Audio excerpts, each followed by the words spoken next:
ኢድ ሙባረክ። ማስረሻ ሰጥ ይባላል። ያው እንኳን አደረሳችሁ ለማለት ነው የመጣው እንጂ ኮሎኔል ፈንታው መልእክቱን አስተላልፎታል። ያው እንግዲህ ይህ በዓል ከአምላካችን ጋር የምንገናኝበት በዓል ነው። የእኛ ትግል አንደኛው የሚያገናኘው ነገር ሃይማኖት ውስጥ መንግስት ጣልቃ መግባት የለበትም የሚል ነው።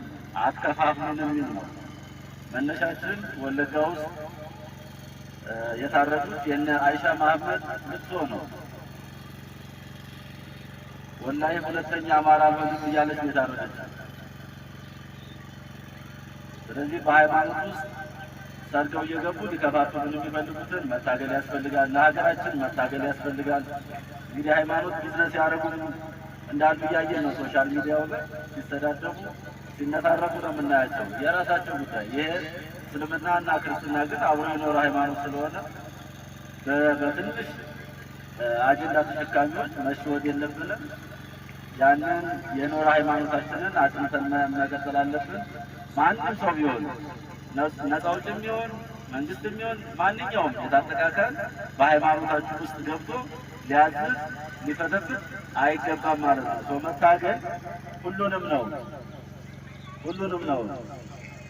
አምባገነን መታገል ጽድቅ እንጂ ኃጢአት አይደለም።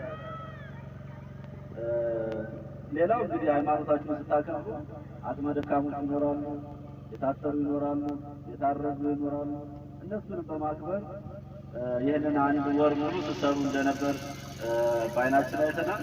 ይህን አጠናክሮ መቀጠል ነው። የአንድ ወር ስራ ወይ የአንድ ቀን ስራ ሳይሆን ዓመቱን ሙሉ በመተሳሰብ አሁን ያለንበት ወቅት በመተጋገዝ እጅ ለእጅ ተያይዘን መጨረሻ ላይ ማድረስ ያስፈልጋል።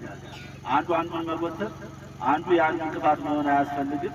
በዚህ ደረጃ ሁላችንም እየተሳሰብ እየተጋገዝ ትግላችንንም እኛ በጀመርነው መንገድ እንቀጥላለን። እናንተ ጋር ያለ በዚህ በሃይማኖት ውስጥ እየገባ አጀንዳ ሊሰጧችሁ የሚፈልጉትን ማንኛውም አካል ቢሆን አናስገባም። ቢሆን ሃይማኖት ነው። ትናንትና በሶሻል ሚዲያ ወይም ደግሞ 2-3 ገጽ መጽሐፍ አንብቦ ከእናንተ በላይ አዋቂ ነኝ ብሎ ሲቀርብ ኖ በሉ፣ አታስፈልግም በሉ። ይህንን ነው ማለት የምፈልግ። መልካም በዓል፣ ኢድ ሙባረክ። አመሰግናለሁ።